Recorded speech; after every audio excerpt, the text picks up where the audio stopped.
everyone, welcome to Black Gems Unearthed. My name is Jazz and I'm studying Black history of Massachusetts. Thanks for joining me.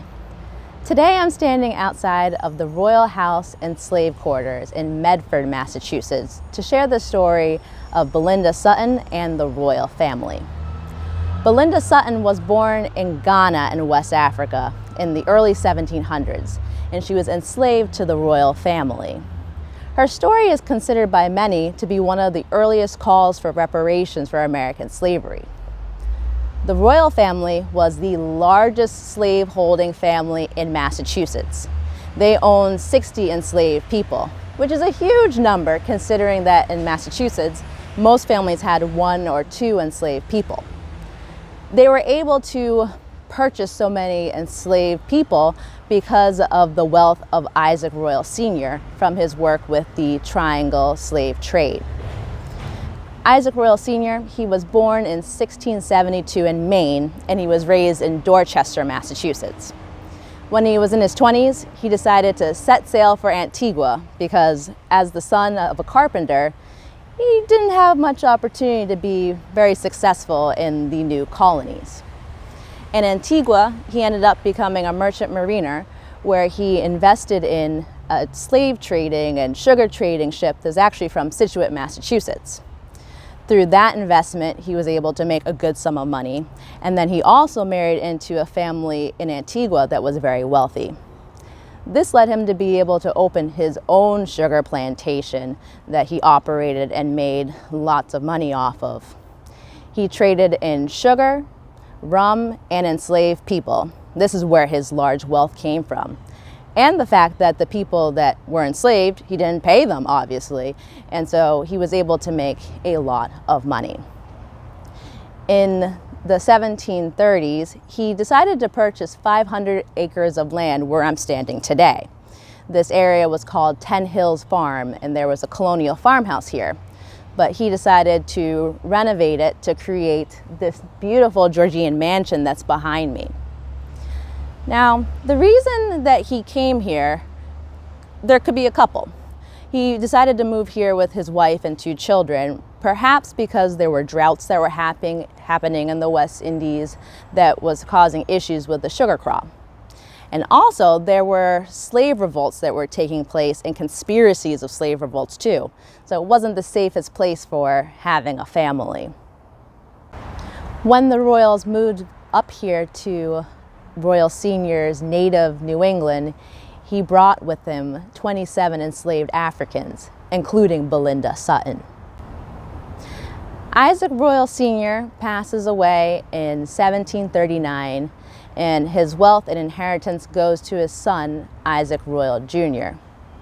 Issac Jr. was a well-to-do man in the colony. He was involved in local office, he invested in real estate, and of course he was also involved in the Triangle trade. He was one of the wealthiest men in the Massachusetts colony, and he had very strong ties to the British loyalty. Because of those ties, he had to flee when the American Revolution began. He left just a couple of days before the Battle of Lexington, fleeing from Medford all the way up north to Nova Scotia. And eventually he made it over to England to live with his daughter.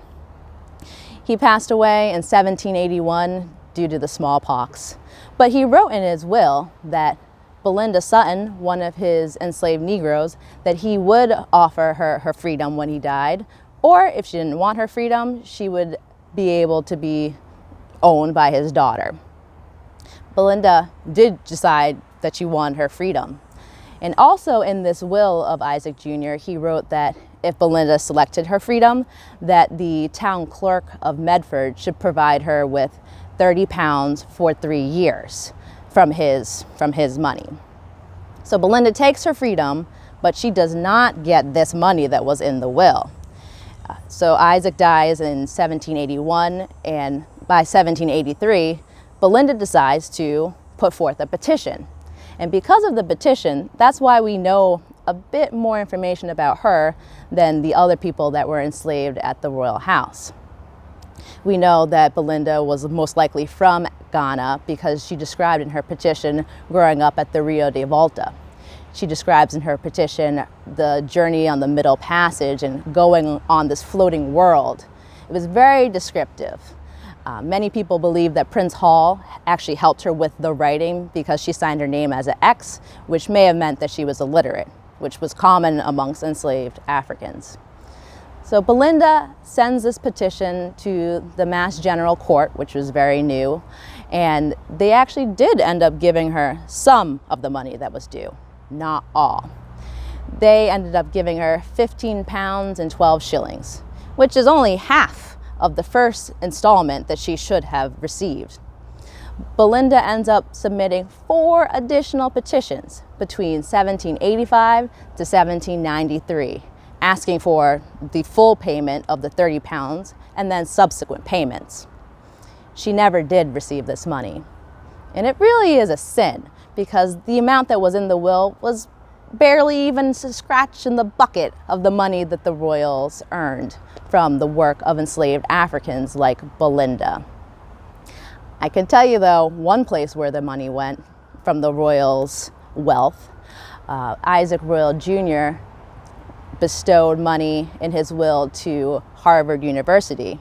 He offered money to them that was used for their first professorship of law. Harvard has been reckoning with its ties to slavery. Just in 2016, the Harvard Law School decided to modify the Harvard Law School shield because it was designed based off of the royal crest. And they also have a memorial now, which it's a rock, and this rock has words recognizing the labor of the enslaved Africans that built the royals' wealth that led to the foundation of the law school. But there's more to come as far as reparations go. Just last year, I read an article that the Prime Minister of Antigua and Barbuda sent a correspondence to Harvard University stating that there should be reparations, considering that the Antiguan enslaved people did all this work that Harvard University has been able to enjoy over the years. So we'll see how history continues to evolve. So thanks for listening to Black Gems Unearthed. I hope you learned something new about the royal family and Belinda Sutton. And when this royal house and the slave quarters over there reopens, I highly recommend that you come here on a tour so that you can see what life was like for the royals and for the enslaved people. If you check down in the description, you'll see some of the links to sources that I pulled information from for this video. Thanks for watching.